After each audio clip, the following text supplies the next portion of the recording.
घर पर कैश रखने की कोई कानूनी लिमिट है क्या? ये सवाल अक्सर मन में आता है ना? खासकर जब बात बड़ी रकम की हो। क्या घर में ज्यादा कैश मिला तो कोई मुसीबत हो सकती है? चलिए, आज इसी सवाल की तह तक चलते हैं और सारे कंफ्यूजन को दूर करते हैं। तो सोचिए किसी के घर पर जांच होती है और बहुत सारे नोट मिलते हैं। तो क्या सिर्फ नोटों की गिनती अपने आप में कोई कानूनी प्रॉब्लम है? सच क्या है? इसी को लेकर तो सबसे ज्यादा उलझन रहती है। और इसका सीधा सा जवाब जो शायद आपको चौंका दे वो है नहीं। जी हाँ, भारत में ऐसा कोई कानून नहीं है जो ये बताए कि कोई अपने घर पर कितने करेंसी नोट रख सकता है। नोटों की गिनती पर कोई कानूनी रोक टोक नहीं है। और ये बात हर तरह के नोट पर लागू होती है, चाहे किसी के पास पुराने नोट हों या अभी चलन में चल रहे नए नोट हों। नोटों की गड्डियां हों या फिर फैंसी सीरियल नंबर वाले नोट जो लोग शौक से इकट्ठा करते हैं। सिर्फ नोट रखना अपने आप में पूरी तरह से कानूनी है। लेकिन यहीं पे कहानी में एक बड़ा मोड़ आता है। कानून नोटों की गिनती पे ध्यान नहीं देता, वो कुछ और दिखता है। इसका ये मतलब बिल्कुल नहीं है कि कोई बिना किसी सवाल जवाब के कितना भी कैश रख ले।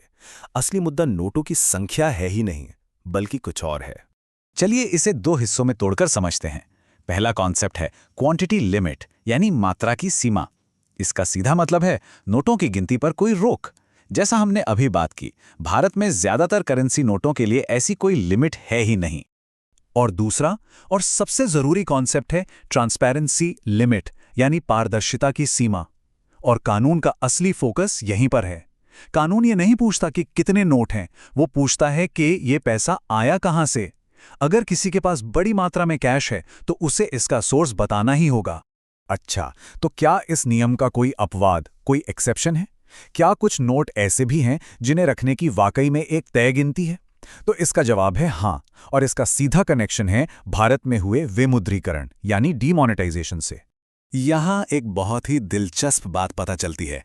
भारत में हुए दो बड़े डीमोनेटाइजेशन के बाद पुराने नोटों के नियम भी अलग-अलग हैं। 2016 में जो 500 और 1000 के नोट बंद हुए थे, उनको रखने की एक कानूनी सीमा तय है। लेकिन 1978 में जो 1000, 5000 और 10,000 के नोट बंद हुए थे, उन पर ऐसी कोई रोक नहीं है। उन्हें अब एक संग्रहणीय वस्तु यानी एक कलेक्टेबल की तरह देखा जाता है। तो फिर 2016 में बंद हुए नोटों की लिमिट क्या है?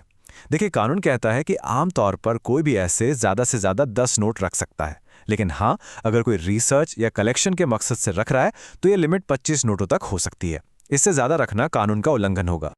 इससे एक और बहुत ही इंटरेस्टिंग सवाल उठता है, क्या कोई जानबूझकर नए नोटों को बड़ी संख्या में इकट्ठा करके रख सकता है, इस उम्मीद में कि भविष्य में वो दुर्लभ हो जाएंगे और उनकी कीमत बढ़ जाएगी? यहीं पर हमें संग्रह और जमाखोरी के बीच का जो बारीक फर्क है उसे समझना होगा। सारा खेल असल में नियत का है। कलेक्शन का मकसद होता है इतिहास को सहेजना। ये एक बहुत ही सम्मानित हॉबी है। दूसरी तरफ जमाखोरी की नियत होती है बाजार में जानबूझकर कमी पैदा करना ताकि उससे मुनाफा कमाया जा सके। ये नैतिक रूप से गलत है और बड़े पैमाने पर किया जाए तो अर्थव्यवस्था को भी नुकसान पहुंचा सकता है। हमें यह समझना होगा कि करेंसी यानी मुद्रा अर्थव्यवस्था में घूमने के लिए होती है, सर्कुलेट होने के लिए। भारतीय रिजर्व बैंक इसी सर्कुलेशन को मैनेज करता है ताकि अर्थव्यवस्था सही से चलती रहे।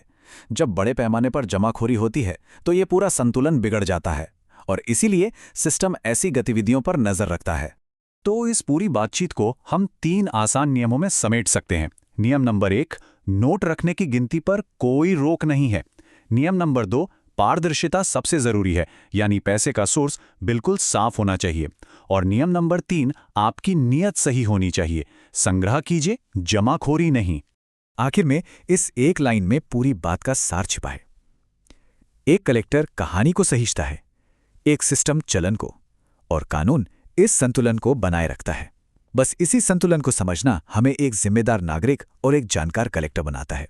तो अगली बार जब कोई नोट हाथ में आए तो जरूर सोचिएगा, ये सिर्फ कागज का टुकड़ा है या अपने आप में एक पूरा इतिहास।